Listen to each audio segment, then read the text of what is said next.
नमस्कार, मेरा नाम प्रदीप कृष्णात्रे है और आज हम फिर सर्वे के दौरान आप डेटा कैसे कलेक्ट करते हैं उस पर हम अपनी बातचीत जारी रखेंगे। अभी तक हमने दो मेथड्स ऑफ डेटा कलेक्शन के बारे में बात की है जब हम सर्वे करते हैं। एक तो हो गया डायरेक्ट एडमिनिस्ट्रेशन और दूसरा हो गया टेलीफोन।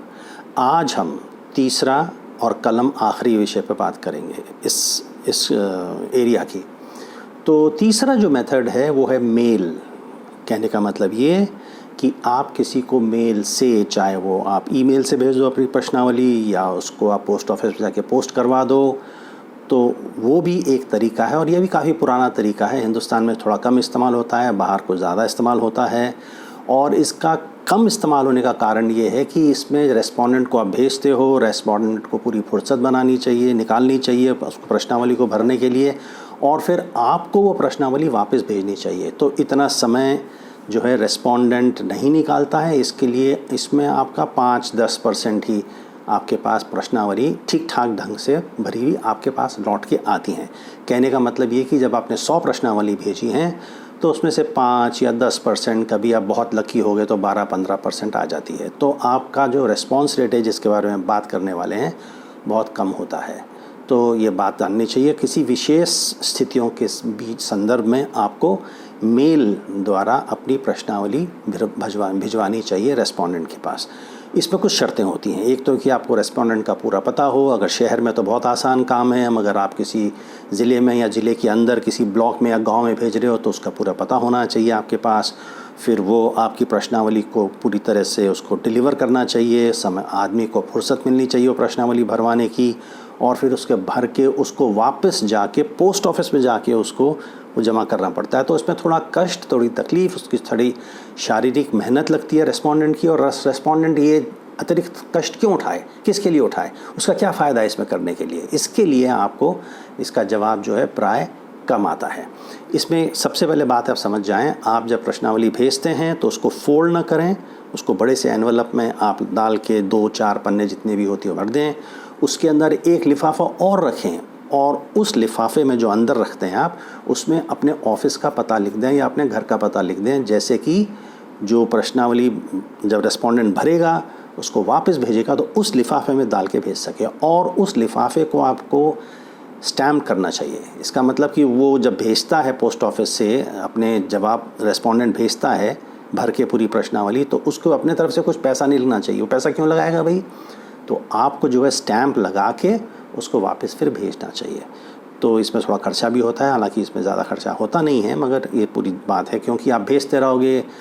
एक बार भेजते हो, जवाब नहीं देता, दूसरे बार फिर भेजोगे, फिर उसके अंदर आप एक एनवेलप रखोगे, फिर उसको सेल्फ एड्रेस्ड एनवेलप करोगे, जिसे कहते हैं सेल्फ एड्रेस्ड एनवेलप। आपका पता होता है, उसमें स्टैम्प लगा होता है, 2 रुपये का, 5 रुपये का, 10 रुपये का, जितना भी लगता है वो आपको लगा के उसको भेजना पड़ता है। तो ये सब इसके अंदर कष्ट आपको उठाने पड़ते हैं और इसकी कोई गारंटी नहीं है कि रेस्पोंडेंट आपको वो प्रश्नावली भरकर आपके पास वापस भेजेगा पोस्ट ऑफिस जाकर। तो इसमें कितने कष्ट होते हैं। तो इसमें सबसे पहली बात होगी इसका कंपैरेटिव कॉस्ट कितना है। तो कंपैरेटिव कॉस्ट इसका तो कम होता है, क्योंकि आपको सिर्फ जो है ना 5 या 10 रुपये लगते हैं उसको भेजने के लिए, और उसके अंदर सेल्फ एड्रेस एनवेलप लगा दो, उसमें भी उतने ही पैसे लगते हैं, 10 रुपये।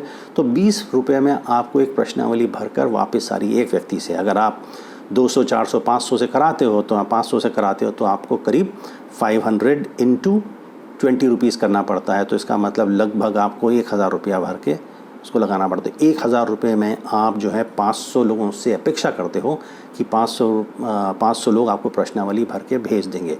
उस 500 लोगों तक अगर आप किसी और माध्यम से पर्सनल इंटरव्यूज़ के लिए जाते हो तो कितना पैसा लगता है। तो इसके कंपैरिजन में, जब इसके लिए मैंने कहा है कि कंपैरेटिव कॉस्ट की, इसका तुलनात्मक रूप से कितनी लागत लगती है, इसमें लागत कम लगती है ना।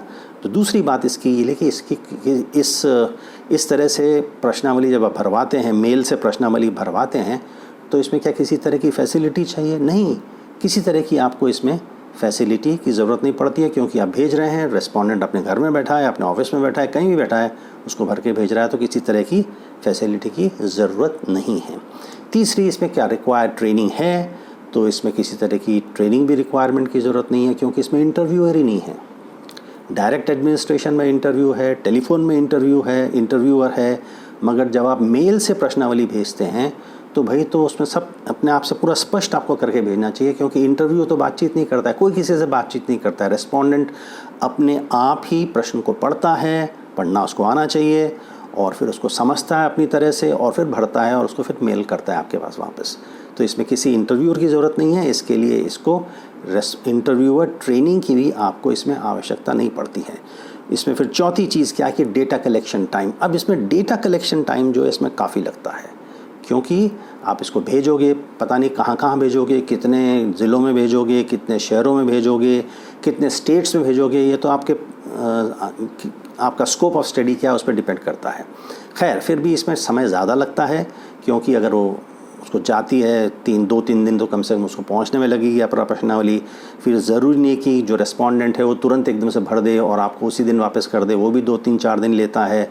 फिर आपको वापस भर के वो आती है तो पोस्ट से आती है, फिर तो कहने का मतलब है 7 दिन 10 दिन मान के चले कि इसमें आपको प्रश्नावली वापस लौट के आने में आपके पास उतना टाइम लेती है, तो इसमें थोड़ा समय ज़्यादा लगता है। इसके बाद इसका रेस्पॉन्स रेट है, अगला इसमें जो पॉइंट है जिसके अपन रेस्पॉन्स रेट है, जैसे मैंने बताया रेस्पॉन्स रेट इसका बहुत ही पुअर है। एक्चुअली इसको कह सकते हैं पुअरेस्ट है, सबसे कमज़ोर, सबसे कम रेस्पॉन्स रेट आपको मेल प्रश्नावली में मिलता है। तो इस बात की आपको तैयारी रहनी चाहिए।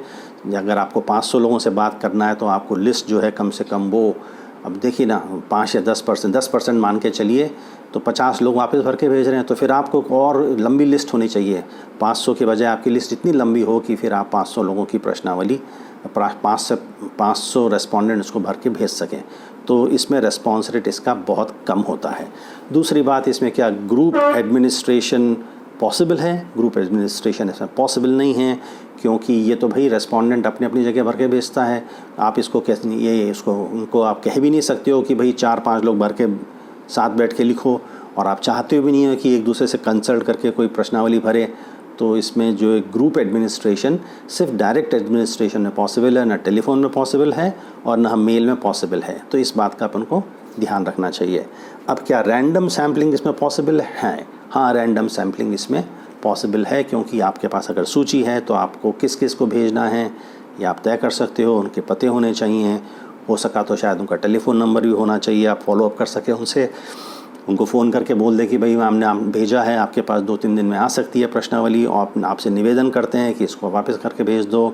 और जब आप प्रश्नावली भेजते हो किसी को, तो जैसे मैंने कहा कि उसके अंदर एक सेल्फ एड्रेस्ड एनवेलप रखते हो, और जनरली एक कवर लेटर भी उसके अंदर रखते हो, है ना। तो कवर लेटर का मतलब थोड़ा इंट्रोडक्शन है, इसका मकसद क्या है, अपने संस्थान के बारे में थोड़ा कह सकते हो, और किसी जो आदमी साइन करता है वो भी बता सकता है अपना कि उसका डेजिग्नेशन क्या है।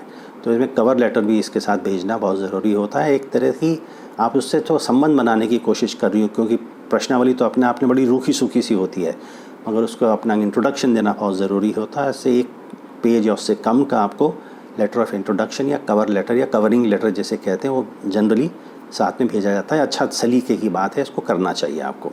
तो अगला पॉइंट इसका यह है, क्या इसको लिटरेट सैंपल चाहिए आपको, पढ़ा लिखा आदमी होना चाहिए? हाँ, पढ़ा लिखा होना चाहिए, क्योंकि प्रश्नावली पढ़नी है उसको, तो उसको पढ़ना लिखना आना चाहिए ना, तो ये ज़रूरी है।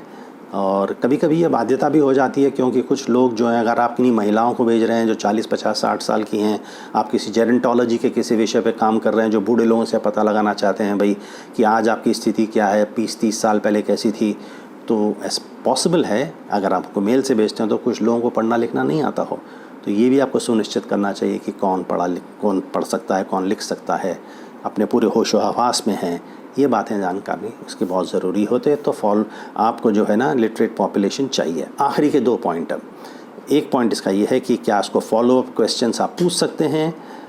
नहीं, आप इसमें फॉलोअप क्वेश्चन नहीं पूछ सकते हैं। जो भी फॉलोअप क्वेश्चन है वो प्रश्नावली में होने चाहिए। आप एज इंटरव्यूअर किसी तरह का सवाल नहीं पूछ सकते हैं। और आखिरी पॉइंट इसमें यह है कि क्या आपको इसमें सेंसिटिव टॉपिक के बारे में इनसे कोई सवाल पूछ सकते हैं? तो हाँ, ये बिल्कुल पॉसिबल है।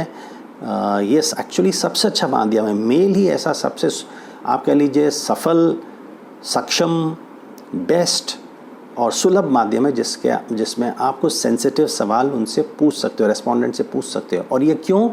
क्योंकि देखिए जब हम डायरेक्ट सैम्पलिंग की बात कर रहे हैं, हम टेलीफोन से बात कर रहे हैं, तो आप जो है उसके अपने रेस्पोंडेंट से रूबरू हो रहे हो, और या उसके सामने बैठे हो या उससे आप जब टेलीफोन पर भी बात करते हो तो आदमी को थोड़ी दिक्कत होती है जब उससे कोई सेंसिटिव टॉपिक के बारे में आप बात करते हैं। जैसे महिलाओं से आपने मेंस्ट्रुएशन के बारे में बात कर ली, या आप उनकी सेक्सुअल लाइफ के बारे में किसी से बात करते हैं, तो आदमी थोड़ा इसको अटपटा लगता है कि भी इस तरह के सवाल क्यों पूछ रहा है, क्यों बताऊँ इसको मैं सच्ची जवाब दूँ। तो ये ऐसे सवाल इनको कहते हैं सेंसिटिव सवाल। तो सेंसिटिव सवाल में क्योंकि इंटरव्यूअर होता है, इसके लिए सामने वाला आदमी थोड़ा घबराता है, थोड़ा हिचकता है, इस तरह की चीज़ें होती हैं।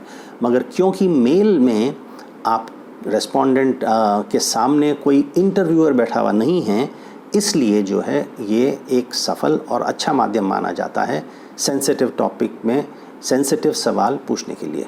तो आज हम इसको यहीं ख़त्म करते हैं। तो मैंने आज आपको मेल क्वेश्चनर के बारे में कुछ बातचीत बताई थी। धन्यवाद, नमस्कार।